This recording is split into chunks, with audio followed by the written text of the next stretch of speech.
We continue to learn that J.D. Vance is really not very good at this. We've endorsed JP, right? J.D. Mandel. J.D. Mandel held a campaign event, if you can call it that, in Byron Center, Michigan. The idea here was, let's get a crowd out.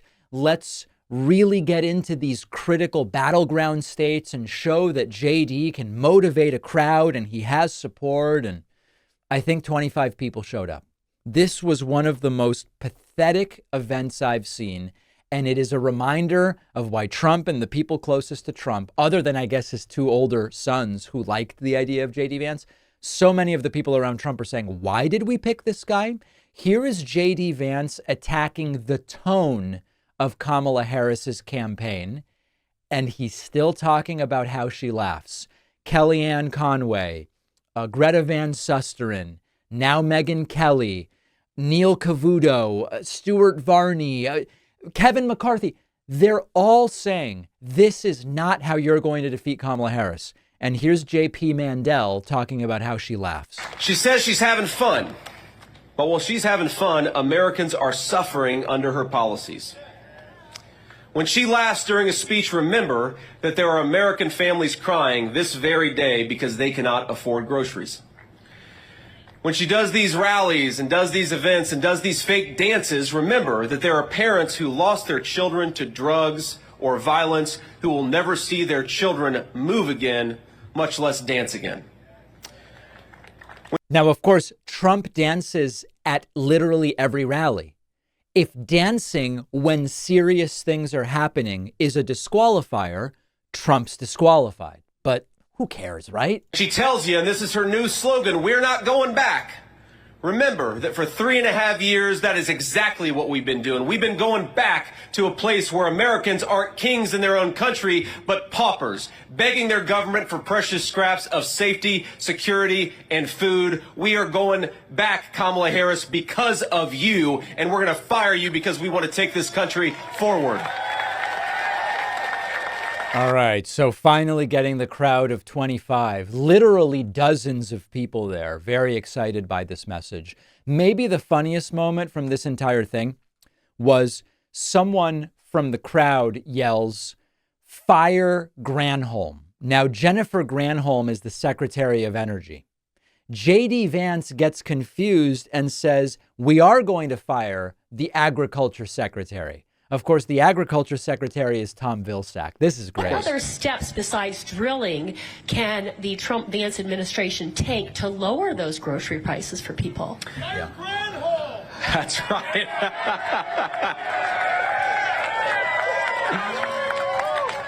Well, the first is we're going to fire the Agriculture Secretary, right? She's not doing a very good job. She's not doing a very good job. Is J.D. Vance misgendering someone? The Secretary of Agriculture is Tom Vilsack. It's a man, baby. Jennifer Granholm is the Secretary of Energy. But who cares, right? Now, the really serious part is firing the Secretary of Agriculture is not going to bring down grocery prices. A deflationary spiral would bring down grocery prices. But why let details get in the way of an applause line, right? Asked also was J.D. Vance about the fact that Trump continues to make personal attacks against Kamala Harris. Vance awkwardly laughs and says he's not going to repeat the question. Some who want Trump to win in November, some who are Republican, they're urging the former president to do less personal attacks on Harris, focus more on messaging, more on policy. Do you agree with that? Well, look, the question, I'm not going to repeat that question because it's kind of insulting to our president. So first of all, what do you mean our president? Our president? You're talking about Joe Biden? He's referring to Donald Trump as our president. They pretend like he's still the president of the United States. I'll repeat the ones that aren't insulting to our president. Look, here's the answer. To the people who say that Donald Trump should do something different, they had an opportunity to make Donald Trump do something different by challenging him over 3 separate primaries, every single one of which he won. So I think that Donald Trump has earned the right to run the campaign that he wants to run. All right, so he's saying if he wants to insult Kamala Harris, he has every right to do that, despite the fact that every Republican is telling him, you're not going to win like this, Trump. You're not going to win like this. JD then claims that Kamala Harris is actually the acting president and Biden isn't really doing anything. Why did it take him so long to get inflation to where it is? And why are prices so high? It's because Kamala Harris failed to do her job. So if they want to go around, and this is, it's funny. Kamala Harris, on the one hand, will say on day one, we're going to tackle the affordability crisis. And like I said earlier, Kamala Harris has been the vice president for 3.5 years. And I think, ladies and gentlemen, she's in effect been the acting president because we all know Joe Biden isn't home. So she's been the one controlling government policy for 3.5 years. She says she wants to tackle the affordability crisis on day one. And then on the other hand, she'll say, well, we've already got inflation under control. It seems JD doesn't understand that the vice president doesn't make policy. But if it were true that Kamala Harris has actually been the functional president of the United States for the last 3.5 years, the economy is looking pretty good. So that would be a reason, I guess, to reelect her. It's a double-edged sword, and both sides are JD stabbing himself because he is very much not good at this. One other kind of funny moment. Vance weighed in on the price of cars. Thanks to Kamala Harris' spending policies, the average new car costs nearly $50,000 a year. So I'm going to assume that he meant the average new car costs nearly $50,000, not $50,000 a year. I believe the real number is that the average new car is $47,000 a year. Now, that's an example where I don't know how much the mean tells you because you're averaging in some really, really expensive cars. But of course, most people don't buy new cars. Most people don't buy new cars every single year. Yeah, I have a $50,000 a year new car budget. It's just another little reminder around the edges of how terrible he is at this and how he's not connecting with voters in any real way.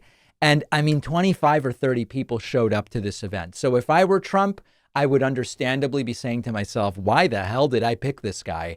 I do think he's in too deep, and getting him out and replacing him would acknowledge that he made the wrong choice. I think Anthony Scaramucci made the point last week. So I do expect JD to stay. But he's certainly not helping Trump at this point in time. Make sure you're subscribed to the YouTube channel. We are on the verge of 2.4 million YouTube subscribers. Once that happens, it will be full steam ahead to 2.5 million subscribers. Help us do it. We'll take a quick break and be right back. Are you having trouble sleeping or staying asleep? Sleep is one of the most important foundations of mental and physical health. And our sponsor, Beam's formulation called Dream, is a delicious nighttime hot cocoa drink with melatonin, clinically proven to help you fall asleep faster and stay asleep longer. Melatonin can also help correct circadian rhythm disturbances, get your sleep schedule back on track, for example, in jet lag situations. Dream comes in great tasting flavors like mint chocolate chip, chocolate, peanut butter, sea salt caramel.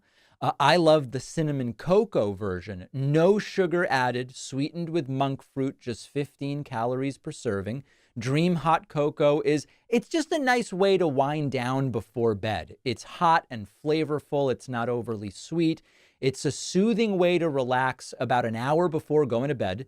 Go try Beam's best-selling Dream Powder and get 40% off for a limited time when you go to shopbeam.com/Pacman and use the code Pacman. The link is in the description.